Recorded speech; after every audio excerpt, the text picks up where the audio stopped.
A lot of us deeply crave solitude.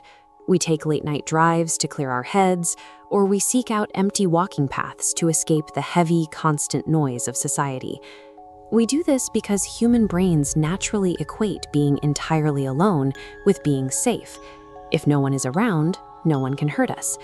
But that assumption creates a massive cognitive blind spot. When we intentionally isolate ourselves, we are also walking away from the unwritten social contracts and the passive witnesses that usually keep us safe. We remove the crowd, and with it, the protection of the crowd. Certain environments are built in a way that inherently strips away these safety nets. When isolation, transient populations, and compromised sightlines overlap, they create a specific type of spatial risk that predators are trained to spot. By examining 3 distinct first-hand survival accounts, we can see exactly how these everyday isolated spaces are mapped out and turned into perfect traps. Some spaces are defined by their transience. A remote, underpopulated roadside motel is built around anonymity. People arrive, sleep, and leave without ever knowing their neighbors.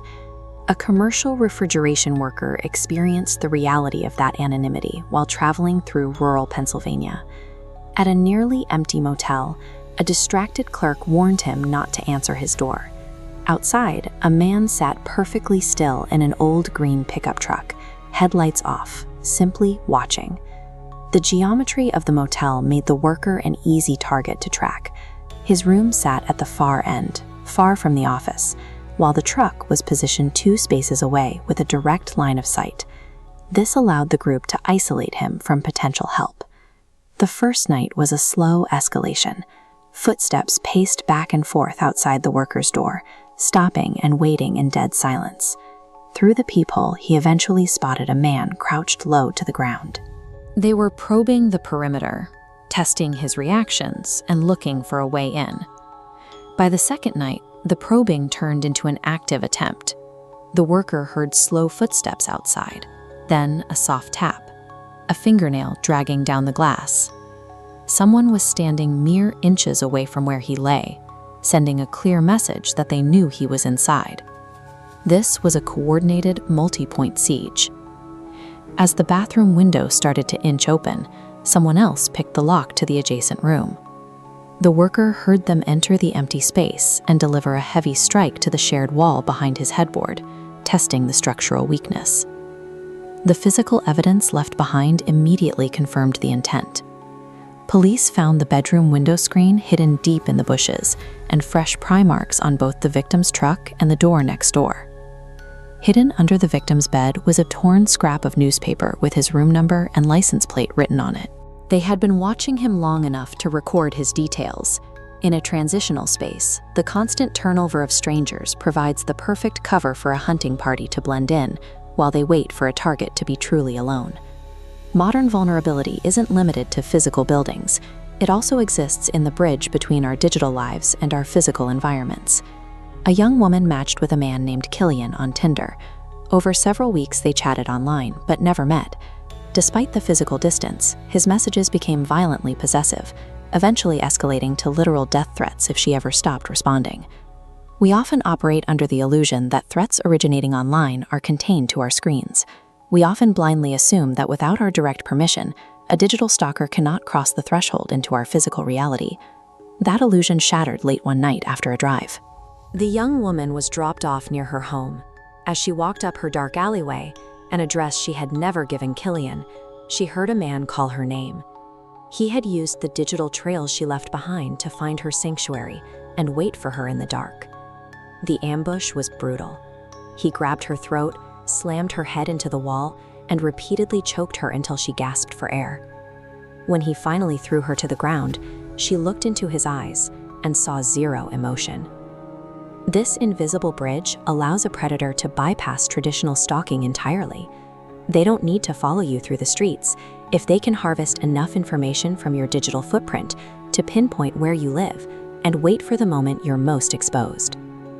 The final arena is the primal wilderness, a place defined by absolute unmonitored isolation. A solo camper seeking a quiet retreat hiked deep into the Smoky Mountains. On his way in, a stranger at a diner offered an unsettling observation. It gets real quiet out there at night. The camper ignored the warning and set up camp in a remote clearing. Shortly after dark, a silent, solitary figure appeared at the edge of the firelight. He began asking probing questions, all designed to confirm a single fact, that the camper was out there entirely alone. When you are that far from help, darkness and silence become psychological tools. A predator can use the lack of visibility to break a target's resolve and establish total dominance without initiating physical contact. For hours, the camper listened to the sounds of someone circling the thin fabric of his tent. Footsteps would crunch through the leaves, then stop. He would hear the slow, deliberate exhale of a man standing right outside. Then the steps would retreat, only to return a few minutes later. The camper stayed frozen until the first light of dawn.